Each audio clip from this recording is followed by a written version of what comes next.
Hola amigos. Mi español es no bueno, pero estoy aprendiendo. So I'm going to speak in English. I'm sorry, that was horrible Spanish, but I'm so happy to see everyone. I'm going to read 5 poems about women. They're sonnets, sonetto. They are not love, not about love, not amore, no amore.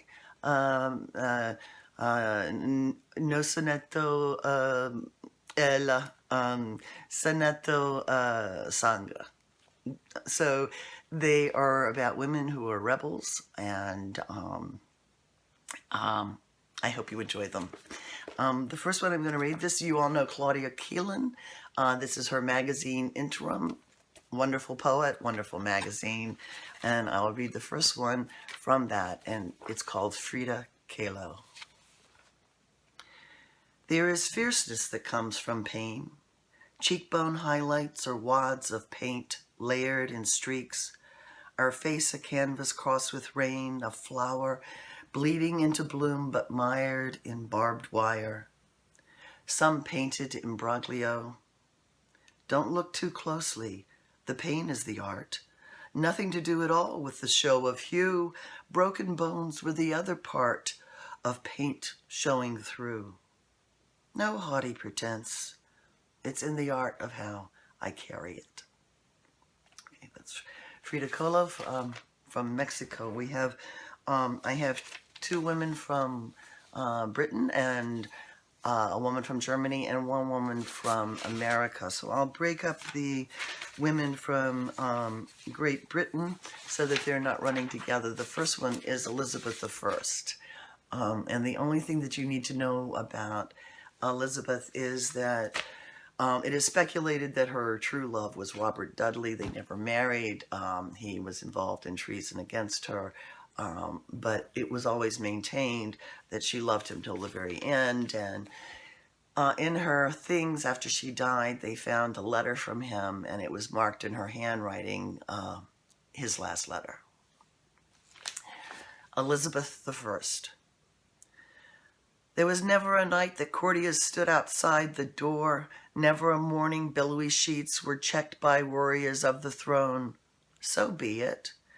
We are doing exactly what we want to do between, sometimes a carpel, sometimes a stamen. Raleigh's Gloriana or Spenser's Queen, this one or that, however blows the wind. But through infidelity and scourge of pox, there was only one letter, only one box.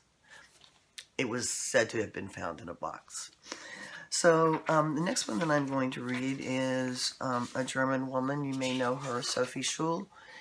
She was decapitated along with her brother and his best friend. They were members of the White Rose, college students who were opposed to fascism. They were decapitated for distributing leaflets at the university. And within, I think, 24 hours of them being arrested. She was 21 years old. The first part of this poem are her own words, her last words, or supposedly her last words.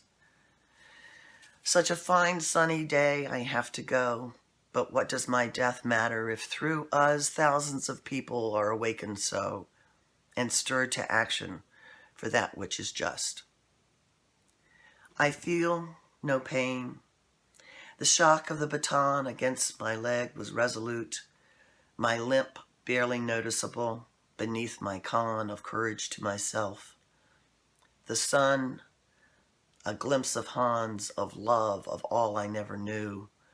But I see you, Beelzebub, I see you.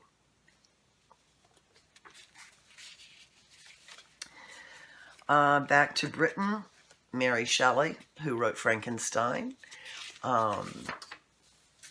There were rumors that she didn't write it, Percy wrote it. And I think those are just rumors. He was 21, she was 14 or something ridiculous when they met. They would meet at her mother's graveyard, and they were on vacation in Switzerland when she wrote Frankenstein. Mary Shelley. I swear she scares me every night. I can't wrap my head around her brain, her consciousness so far beyond my own rapture's scant. Words on a page compared to vast oceans of bone-dry thought whittled to a graveyard tryst. My God, I was Humpert drowning before youth.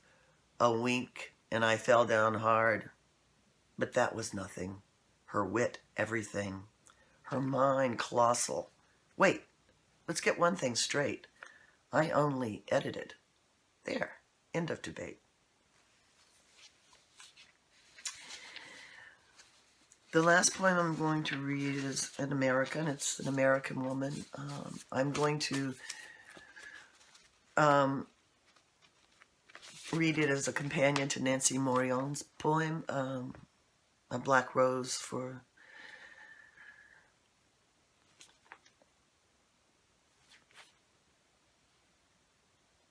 Anyway, this is a poem for Rosa Parks. It is a woman's lot to be beaten and get back up. The strength of the weaker sex is cool nerves. This was her quickening. No child, but the birth of a nation. Her back straight up, her eyes knowing through rimless glasses. So many times she had followed the hateful rules every day, and yes, she had worked since 7 to so and so.